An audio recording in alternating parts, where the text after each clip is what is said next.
কতক্ষণ ঘুমানো উচিত তার চেয়ে গুরুত্বপূর্ণ হচ্ছে যে কি মানে সে অ্যাকচুয়ালি খুব ভালো ঘুম অথবা ডিপ স্লিপ হচ্ছে কিনা সেটা হচ্ছে গুরুত্বপূর্ণ জিনিস। কোয়ালিটি অফ স্লিপটা এখানে খুব গুরুত্বপূর্ণ জিনিস। অনেক সময় দেখা যাচ্ছে যে কি আপনি যদি ১-২ ঘন্টা ৩ ঘন্টা ঘুমায়েও কিন্তু খুব ভালোভাবে কিন্তু ব্রেনটাকে রিফ্রেশ করে নিতে পারেন। ঠিক আছে? আবার অনেক সময় দেখা যায় যে কি সারাক্ষণ ৮-১০ ঘন্টা থাকার পরেও দেখা যাচ্ছে যে কি তার বিভিন্ন রকম থিংকিং চিন্তাভাবনা গুলা তার ব্রেইনটাকে অস্থির করে রাখে। তাহলে quality of sleep is important. তারপরেও আমাদের মিনিমাম হিউম্যান বডিতে মিনিমাম একটা নির্দিষ্ট সময় পর্যন্ত মানে ৭-৮ ঘন্টা এট লিস্ট ঘুমানো উচিত। যাতে করে মোটামুটি একটা সময় পায়। এই সময়ের ভিতরে আস্তে, আস্তে ১ম দিকেও যদি না পায়, শেষের দিকে এসে আস্তে, আস্তে সে ডিপ স্লিপে চলে যায়।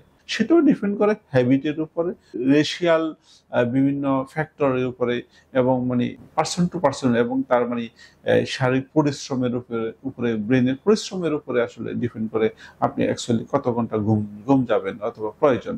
ধন্যবাদ।